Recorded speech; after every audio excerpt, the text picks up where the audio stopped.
Assalamualaikum warahmatullahi wabarakatuh. Jumpa lagi dengan Pak Cik menuju jalan pulang.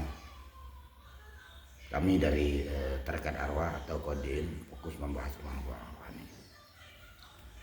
Kali ini saya akan membahas Al-Baqarah 208. Hai orang-orang yang beriman, masuklah kamu ke dalam Islam secara kafah atau menyeluruh, jasmani dan rohani.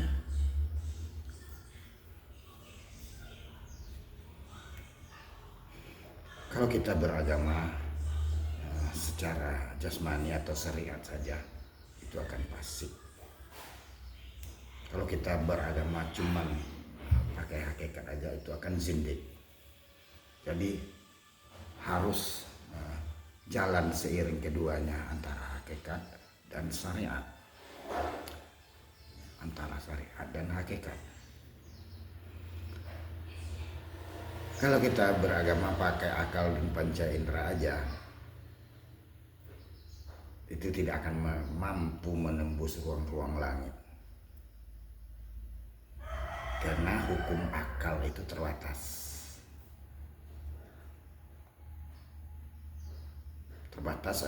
Hukum ruang dan waktu atau materi yang dia mampu hanya sebatas terdengar, tercium, terasa, teraba, dan tercium. 5 panca indera. Lewat batas itu dia tidak mampu lagi.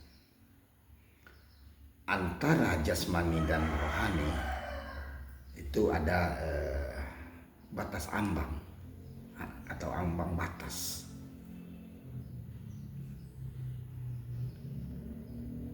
Kalau kita cuman beragama pakai akal dan panca indera, saat hilang akal sadar kita atau tidur,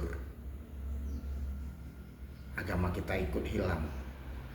Itu tidak ada bedanya anak kecil, pemabuk, orang gila, bajingan sekalipun, ataupun ustadz, ulama, kiai, saat tidur agamanya ikut hilang.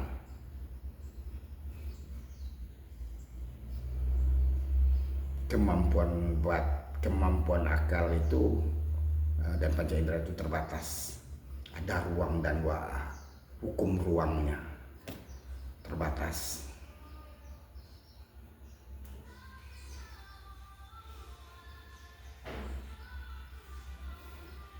Jadi seandainya kita mempunyai hutang pihutang, ada masalah di dunia ini, bawa aja tidur, akan hilang semuanya.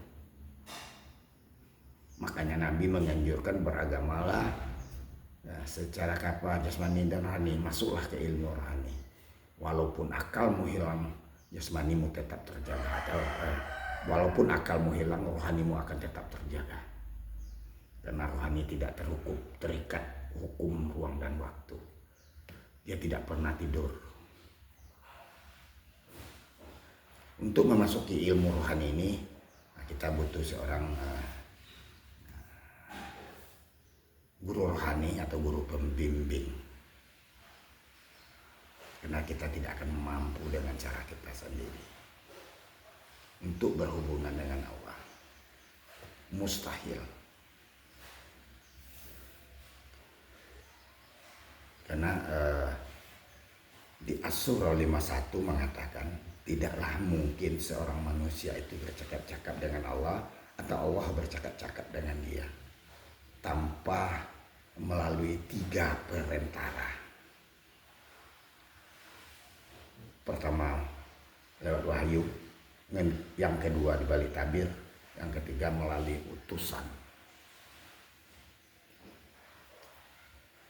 Utusan itu akan selalu ada di setiap zaman. Dari zaman Nabi Adam, khalifah pertama adalah Nabi Adam,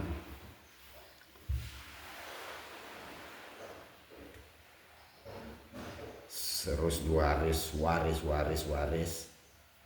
wadahnya yang berganti-ganti, utusan itu tetap ada, atau nur ilahiyah itu ada, tetap selalu ada seorang manusia pembawanya, atau sambungan dari alam mutlak ke alam relatif itu selalu ada, yaitu Rasulullah. Dialah jembatan menyeberang antara Allah Maha Mutlak dengan manusia relatif. Rasulullah inilah penyambungnya. Seorang rasul itu akan selalu wadahnya berubah-ubah sesuai dengan zamannya masing-masing. Karena antara Nabi Muhammad dengan Rasulullah itu berbeda. Dua entitas yang berbeda dalam satu wadah. Nabi Muhammad bin Abdullah adalah seorang manusia biasa seperti kita, tapi Rasulullah Muhammad adalah nurnya Allah, atau utusan Allah, atau kekasihnya Allah. Jadi Rasulullah itu akan selalu tetap ada di setiap zaman dengan wadahnya yang berubah-ubah, karena manusianya telah hatam atau meninggal, akan waris.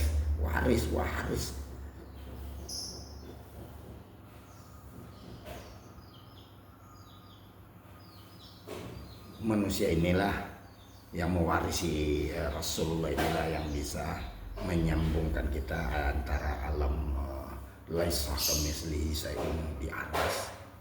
Karena kita tidak mungkin sampai ke sana tanpa melalui manusia ini, yaitu wali yang mursyid, kasihnya Allah, atau al-ulama warasatul anbiya. Karena Nabi telah mewarisi ilmunya atau rohanianya ke al-ulama warasatul anbiya. Jadi manusia inilah utusan di akhir zaman.